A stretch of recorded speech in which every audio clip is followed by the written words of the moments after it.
दोस्तों गूगल ने अपने सबसे powerful AI model Gemini 3 pro को अपग्रेड कर दिया है टू जेमिनी 3.1 प्रो और इसको डिजाइन किया गया है ऐसे टास्क के लिए जिसमें सिंपल आंसर से काम नहीं चलता है। बहुत ज़्यादा डिटेल में सोचना पड़ेगा, बारीकियों का ध्यान रखना पड़ेगा। वैसे तो जेमिनी 3 प्रो भी एक रीजनिंग मॉडल ही था, पर इस अपग्रेड में इन्होंने फोकस किया है इसके कोर रीजनिंग कैपेबिलिटी को और इम्प्रूव करने के लिए, जिसके बाद ये और भी जो कॉम्प्लेक्स प्रॉब्लम्स होते हैं उसको बेहतर तरीके से सॉल्व कर सकता है। इससे पहले कि हम इसके बेंचमार्क पर नज़र डालें, हम देखते हैं इसका कुछ डेमो। आप देखो यहाँ पे ये कितना बेहतर लग रहा है जेमिनी 3.1 प्रो का आउटपुट। ऐसा लग रहा है कि जेमिनी 3 प्रो का जो आउटपुट है वो किसी बिगिनर ने, इंटर्न ने लिखा है, कोड जनरेट किया है, और जेमिनी 3.1 प्रो वाला लग रहा है किसी प्रोफेशनल ने हर एंगल से सोचा है कि उसको कैसे बेहतर बना सकते हैं, यूज़र के लिए किस तरीके से और भी अच्छा एक्सपीरियंस दे सकते हैं, और उसके बाद इतना खूबसूरत एनिमेशंस बनाया है। उसी में से मैंने एक एग्जांपल को खुद ट्राई किया है और आप देख सकते हो कि कितना खूबसूरत स्मूथ एनिमेशन है। जब मैं यहाँ पे होवर करूँगा तो प्लांट ग्रो करेगा और हटाते ही ये छोटा हो जाएगा। देखो, इसी तरीके से ये पेलिकन राइडिंग अ बाइसाइकिल वाला भी काफ़ी सही लग रहा है। फिर मैंने पेलिकन को रिप्लेस किया काऊ से, this looks so good, right? और उसके बाद देखो ये वाला, ये तो बहुत ही सही लग रहा है, बहुत ही स्मूथली। देखो ये नाइट टू मॉर्निंग कैसे शिफ्ट करेगा, कैसे ट्रांजिशन करेगा। देखो, ये थोड़ा ह्यूमन का थोड़ा-सा अजीब-सा यहाँ पे पोस्चर दिख रहा है, बट ओवरऑल आप देख सकते हो कि हर चीज़ कितना खूबसूरत लग रहा है, कितना सही लग रहा है। अब देखो ये मैंने विंडोज़ 11 का क्लोन बनाया है यूजिंग जेमिनी 3 प्रो। नवंबर 19 को मैंने ये बनाया था, नवंबर 18 पे ही जेमिनी 3 प्रो रिलीज़ हुआ था, ठीक है? अब मैंने यही सेम प्रॉम्प्ट यूज़ किया है ऑन जेमिनी 3.1 प्रो और देखो कि यूआई कितना बेहतर आया है। यहाँ पे इसने वॉलपेपर में कुछ ऐड नहीं किया है, टास्क बार देखो यहाँ पे कुछ इसने आइकन्स ऐड किए हैं ऐप्स के, बट यहाँ पे इसने कुछ ऐड नहीं किया, बट ओवरऑल जो फ़ील है ना वो मुझे ज़्यादा बेहतर दिख रहा है जेमिनी 3.1 पे, just because of this colours and all, ठीक है? अगर मैं यहाँ पे क्लिक करूँ, देखो ये भी ओपन हो रहा है। अगर मैं यहाँ पे स्टार्ट पे क्लिक करूँ तो थोड़ा-सा ये मिसअलाइन्ड है, राइट? अब अगर मैं यहाँ पे कैलकुलेटर ओपन करूँ, देखो इसका कैलकुलेटर कैसा आया है और जेमिनी 3.1 प्रो का कैलकुलेटर कितना बेहतर आया है, राइट? अब आप बोलोगे कि भाई इस पे तो ट्रेन किया गया होगा इस तरह के प्रॉम्प्ट पे, तभी इतना अच्छा ये जनरेट कर पाया है।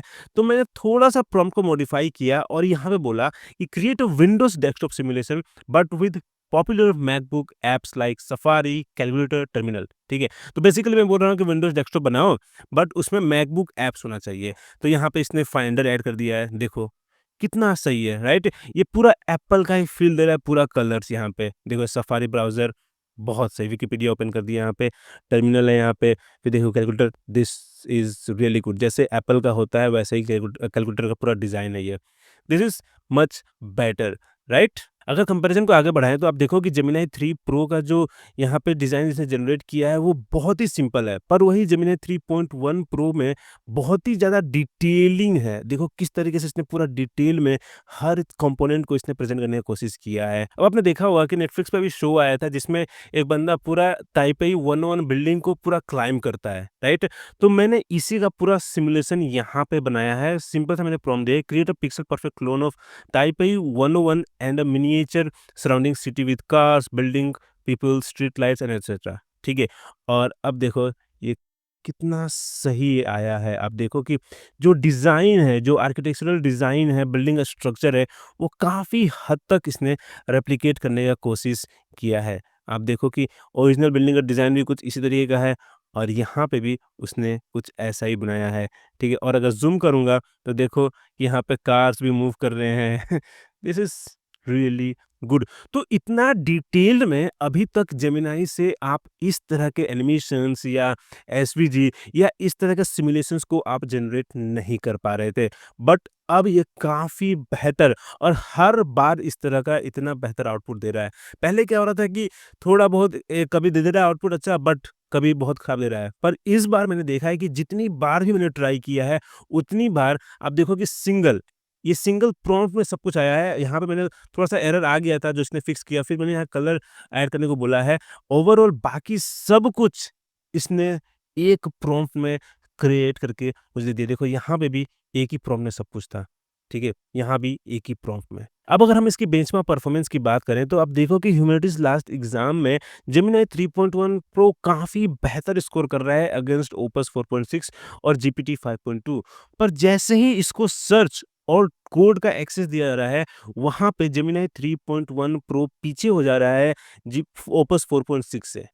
ठीक है? तो इसका मतलब यही है कि Gemini 3.1 pro agentic use case के लिए उतना सही नहीं है, ये डिसाइड नहीं कर पा रहा है, उतने अच्छे से ये टूल्स को यूज़ नहीं कर पा रहा है कि कब इसको सर्च करना है, क्या सर्च करना है और ये प्रूव हो जा रहा है बाकी बेंचमार्क पे भी। आप देखोगे टर्मिनल बेंच 2.0 जो कि एजेंटिक टर्मिनल कोडिंग के लिए है, वहाँ पे जीपीटी 5.3 काफ़ी बेहतर परफ़ॉर्म कर रहा है और वहीं पे आप जब एजेंटिक कोडिंग में देखोगे फिर अगेन यहाँ पे ओपस 4.6 काफ़ी बेहतर है।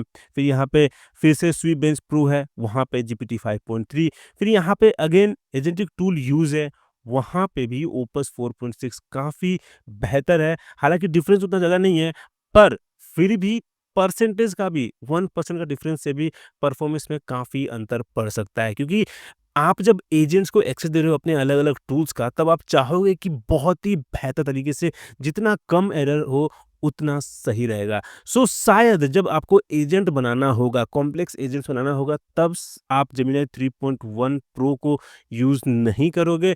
पर आपने देखा कि ये रीज़निंग काफ़ी बेहतर कर सकता है। आपने देखा कि डिज़ाइनिंग में भी काफ़ी अच्छा ये हो गया है। तो सिंपल टास्क के लिए जहाँ पे आपको कोड लिखवाना है और रियल वर्ल्ड नॉलेज के साथ आपको उससे काम करवाना है, तो वहाँ पे जेमिनी 3.1 प्रो यूज़ कर सकते हो। और यही चीज़ आपको ओवरऑल इंटेलिजेंस में भी देखने को मिलेगा कि अब जेमिनी 3.1 प्रो सबसे आगे है ओपस 4.6 और क्लाउड सोनेट 4.6 से भी आगे, जीपीटी 5.2 से भी आगे है। और आप देखोगे कितना आगे बढ़ा है, 48 से 57 पे आ गया है। सो इंटेलिजेंट तो है, बट अगेन जब एजेंटिक यूज़ केस का बात आता है, तब ये पीछे हो जा रहा है। ठीक है? तो ओवरऑल इंटेलिजेंस में तो सही है, बट हाँ, एजेंट्स के लिए उतना अच्छा नहीं है। अब अगर हम इसका कॉस्ट का बात करें, तो आप देखोगे जेमिनी 3.1 प्रो और 3 प्रो में ज़्यादा डिफरेंस नहीं आया है। हालाँकि परफॉर्मेंस ज़्यादा बेहतर हो चुका है और आप देखो कि इंटेलिजेंस में इतना आगे होने के बावजूद भी ये बाकी जो कंपैटिटर मॉडल्स है, जीपीटी 5.2 है, क्लाउड ओपस है, क्लाउड सोनेट 4.6 है, उससे काफ़ी सस्ता है। पर अभी टाइम चल रहा है एजेंट्स का, एजेंट्स बनाने का। सो अगर हम इसको एजेंटिक टास्क के लिए यूज़ नहीं कर सकते हैं, तो ये जो कॉस्ट है उतना मैटर नहीं करता है। अगर इसी कॉस्ट में अगर हम इस मॉडल को एजेंट्स के लिए यूज़ कर पाते, तो ये काफ़ी बेहतर होता। सो अब आपको थोड़ा-सा मैनेज करके चलना होगा कि कब कौन-सा मॉडल यूज़ करना है। जैसे कि अगर आपको टूल्स यूज़ नहीं करवाना है, तब आप जेमिनी 3.1 प्रो यूज़ कर सकते हो रीज़निंग के लिए, आइडिएशन के लिए या किसी और काम के लिए। पर जहाँ टूल्स यूज़ करना है, वहाँ पे आप ओपस या जीपीटी 5.2 को यूज़ कर सकते हो, वहाँ चूज़ कर सकते हैं। सो इट्स नॉट लाइक कि जेमिनी 3.1 पूरी तरह से बेकार है। पर हाँ, अभी जिस तरह का ट्रेंड चल रहा है, जिस चीज़ के बारे में लोग थ्राइव कर रहे हैं, ढूँढ रहे हैं कि हाँ, इस काम के लिए बेहतर हो, वहाँ पे अभी जेमिनी 3.1 प्रो उतना अच्छा नहीं है। होपफुली जब इनका और भी बेहतर आएगा, जेमिनी 3.2 या 5 आएगा, तब थोड़ा-सा बेहतर देखने को मिलेगा एजेंटिक यूज़ केस। बट फिलहाल आपको ये मैच करके चलना होगा अलग टूल्स के साथ। आप जेमिनी 3.1 प्रो को अकेले यूज़ नहीं कर सकते हो एजेंट्स बनाने के लिए। सो ये था आपका जेमिनी 3.1 प्रो और ये सबको रोल आउट होना शुरू हो चुका है। जेमिनी पे आप अब जाओगे प्रो पे, तब देखोगे यहाँ लिखा है कि advance maths and code with 3.1 pro. हालाँकि आपको इसको यूज़ करने के लिए पेड प्लान चाहिए होगा, जो कि इंडिया में फ़िलहाल तो लगभग फ्री ही है। सो गो अहेड, ट्राई दिस और अपना एक्सपीरियंस मुझे कमेंट में ज़रूर बताना कि आपको क्या लगता है कि 3.1 प्रो बेहतर है या नहीं? और अगर आप चाहते हो कि इसके ऊपर और डिटेल्ड कंपैरिजन वीडियो लेके आऊँ ओपस 4.6 के साथ या दूसरे मॉडल्स के साथ, तो वो भी मुझे कमेंट में ज़रूर बताना। फिलहाल के इतना ही। अगर वीडियो पसंद आया, कुछ नया सीखने को मिला, तो hit the like button and subscribe for more such ये अपडेट्स। फिर मिलते हैं अगले वीडियो में।